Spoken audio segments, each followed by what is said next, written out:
Alright, so video number 7 for this series being done by me and my family. And I'd like to start this time by saying, are you baffled by the Democrats? I mean, look at what they're talking about doing. After they abused the whole clause concerning impeachment, they're going to abuse it again by seeking to impeach Trump 2 times within a 1-year period. Does that baffle you? Do you understand what the heck is at work with these people? I mean, they are pushing the boundaries of rational behavior. Actually, they've breached the boundaries of rational behavior. It just depends on who you are, right? Like, because really sound-minded people have a really good reckoning. What are they up to now? The White House counsel is being sought, or is considered to be brought in, for the next round of impeachment hearings. And this is advised to the House Judiciary Committee by its counselor. So they're already framing out an attack plan against Trump again. Mind you, Trump has already been investigated 5 times within a 3.5-year period. What the heck is going on? What the heck is going on? What are they up to? Let's start with the fact that what they're doing is so disrespectful. I mean, who do they think we are? They must think that we're a bunch of stupid pushovers who don't know nothing about payback. Okay? Like, we're afraid of payback, or we're allergic to payback, right? You're trying to guilt Trump recently in, not coming after you because you're using the word payback. That's another thing they're doing. They're saying Trump is trying to stage a big payback. No, Democrats do payback. The 4 investigations, we know, is payback. It's payback for the threat that Trump is. It's payback because in the second debate, he told Hillary that he had the will to appoint a special prosecutor to look into her shit. Okay, the thing that's insulting is everybody knows the Clintons was down with Epstein and freaking Pizzagate and Pedophile Island and the Haitian money being stolen and funneling money to the Clinton campaign for official actions. And you have the audacity to expect to escape the consequences of shit you did. Like, when I say shit, I mean illegal, wrong stuff. I mean, I'm not just talking about Democrats in general. You all cut after or taught how to be how you are by Alinsky, Obama, but really the Clintons. Okay, Clintons are one of the biggest manifestations of the will of Satan in the physical plane as we know it. So we know you're dirty, but the fact that you expect to get off, like you know how to push our buttons to the point where you're going to work us to the point where it's a foregone conclusion that you're going to do your dirt and you're going to get off? Are you kidding me? Are you kidding me? Now, I've been in groups of people that were weak like that. They just can't prosecute people doing dirt in their midst.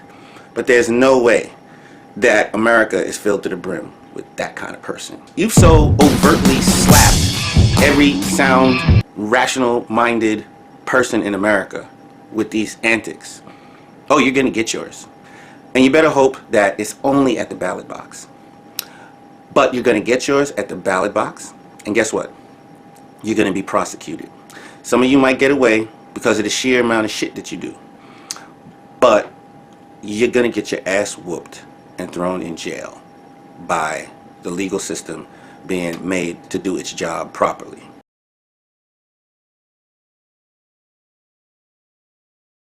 Roger Stone is a guy who sells his influence. That's his job. He says risque things. He says borderline unbelievable things sometimes. But for the most part, the guy is pretty slick. If he was just a clown who said wild things that were unfounded, the left wouldn't hate him so much. No, they wouldn't. No. You're mad at him, speaking to the left, you're mad at him because he nails you. For example, Roger Stone said a few weeks ago that the impeachment is nothing more than the hide the Bidens technique. And that's how sharp Roger Stone is. In other words, he's basically saying that all the noise you make throughout the impeachment process, that noise has only one goal or one purpose, and that is to create a distraction away from Joe Biden. And what if you pull on the Joe Biden string, there's probably some other people tied to those relationships in Ukraine. And we know the Ukraine had something to do with the dirty dossier generated against Trump. And we know that the Ukraine had something to do with trying to frame George Papadopoulos. So Roger Stone gets it right. You don't like him, and you want him to burn for it. But do your people burn for doing the stuff that's similar to Roger Stone's? A team of Trump-hating bureaucrats, overzealous prosecutors, clearly abusing power, clearly wanting to send a message, clearly wanting to intimidate people in what is frankly a repulsive way. That is abusing power. And remember, the same exact thing happened to Paul Manafort. How convenient. Remember the armed agents, pre-dawn raid once again, putting a gun in his wife's face? He would have turned himself in also, like everybody else with processed crimes.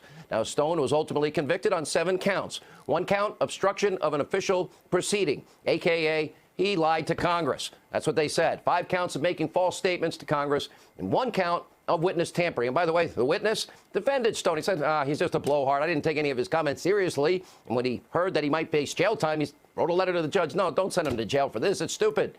But because of those process crimes, prosecutors recommended 9 years behind bars for Roger Stone. 9 years. Now, here's what the media mob will never do. They will never help give you information to put that in perspective. We'll do it for them. As of 2018, the median time served for murder, guilty of murder, 13.4 years. Roger Stone's right up there with that. He lied to Congress. The median time, get this, median time for rape, sexual assault, 4.2 years. Wow. Robbery, 3.2. Assault, 1.4. Now, prosecutors were originally recommending 9 years for Roger Stone. For lying? Well, you want the guy to die in jail. That's basically it. Now, you don't want him to never see the light of day again as a free man. Do they burn? You know, McCabe was let off for lying under oath. Do you really expect to have that double standard, liberals? Do you really think that's fair? Or do you just think that conservatives are weak? It's par for the course that you get away with the exact same crimes and you get to nail conservatives to the wall. And you're used to that because we won't be as ruthless as you. Well, you don't like Donald Trump because he's willing to be as ruthless as you. And that's what's going on. Now you want to investigate him for payback? You would be doing payback. As a matter of fact, you gave Roger Stone a sentence of 9 years because you're very interested in payback. So how do you have the moral high ground to guilt shame Donald Trump away from payback? I think Donald Trump is just carrying out justice for the first time because he's had to deal with your stupid ass investigations. And I think you know that. And you'll just frame him looking for justice as revenge. No, you do revenge. You're the one who tried to put Roger Stone in jail for lying for 9 years. And he's an old ass man. Okay?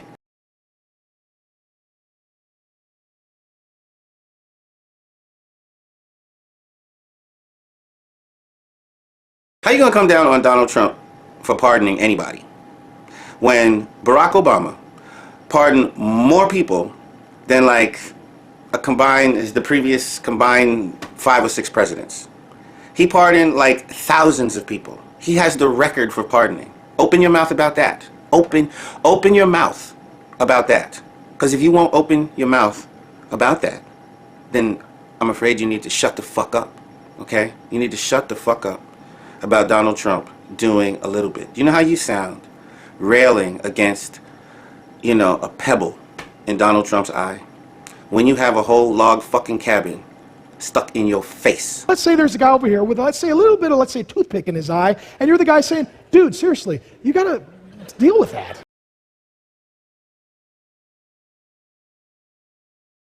You guys are so selfish. You don't care that the current administration is not able to focus in on the business of the American people. American people are level-headed people that want tasks accomplished. You forget that success requires doing necessary tasks, completing accomplishments, right? Completing tasks.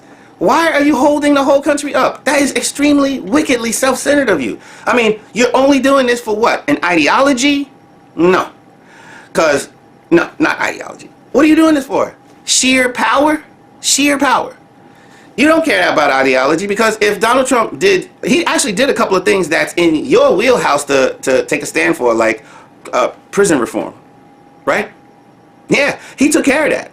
And there's a couple of other things that you normally take care of that Donald Trump's taking care of. But you don't like him taking care of it because you have such lack of love and feel like you're so behind in the quest for significance. He's stealing your thunder. Grow the fuck up. Grow up. Just shake it off. Shake all that childishness off. Stop listening to those people, okay? So that you don't get thrown in hell, okay? You know, Jesus said, if you got to cut off your arm to avoid going to hell, then cut it off. And you need to cut off those relationships with those people spouting those stupid-ass talking points, okay?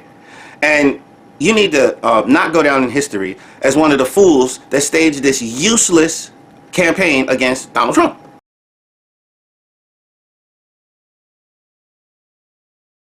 The Democrats are just unable to accept the fact that they lost. And what can we learn from history, biblical history, about what they're inclined to do? The more angry they are, the more desperate they are, the more they're going to pull from an old familiar bag of tricks created by Satan. So let's look at what they're likely to try to do. They're likely to try, just as Lucifer tried to scare Eve, as if God was, you know, trying to trick her. He was like, no, no, no, God didn't tell you everything. He's holding back from you. You'd be like God if you ate the fruit and blah, blah, blah. He made Eve feel something that wasn't real. He made her feel that she needed to act against a threat that wasn't there. Okay? So we know that that's what we're in. We're in a season of empty threats. If Eve had ignored Lucifer, the fall would have never happened, because all he had was empty threats. After she gave him control over human society through the fall, he now had ammunition. So the fact that all they have is empty threats means that Satan is so weakened by the providence of God in these last days that he's got to go back to his first and weakest strategy, which is to just scare responsible people, the children of God, with empty threats. Don't listen to the Democrats. Things are not as bad as what they say. Their only hope is that by believing in this fear-mongering, that we will act to correct things that weren't a problem in the first place. And by paying attention too much to them, acting to counterbalance them and this kind of thing, the business of the country is not being advanced.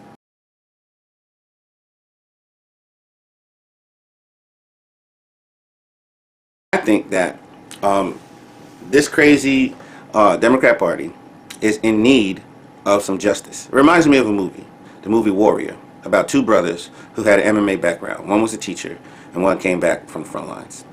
The one who came back from the front lines was like Cain, and the one who was a teacher was like Abel. They had Cain and Abel personalities. In the end, the bad brother, he was so bad and didn't know how to resolve his guilty conscience. He forced the good brother in the final match of the movie. They had made it to the finals in a tournament. And the two brothers were in the finals. And the Cain type brother will not tap out. He will not tap out. He forced his brother to break his arm. You know, and I asked a friend of mine, what the heck was that? What was that movie about? And some people, in order for them to really resolve their guilty conscience, they need what's coming to them in order to make sense of it all. It doesn't make sense that they keep getting away with it. They start to wonder, what kind of unstable world do I live in? Can't stability come back into the world? And Democrats are unable to restore that type of stability because they've become so hypocritical. They become so Cain-type. They become so satanic, so dishonest. But they remember the sound of an honest world. They remember the sound of hope and not being constantly thwarted by liars, that they themselves they're playing that role. So maybe, like that movie Warrior, Trump has to break their arm. And breaking their arm means just prosecute them for things that they actually did. Don't be guilted, stay in the hand of justice. And if you have to clean up the Justice Department in order to do it, clean up the entire Justice Department. All right, talk to you later.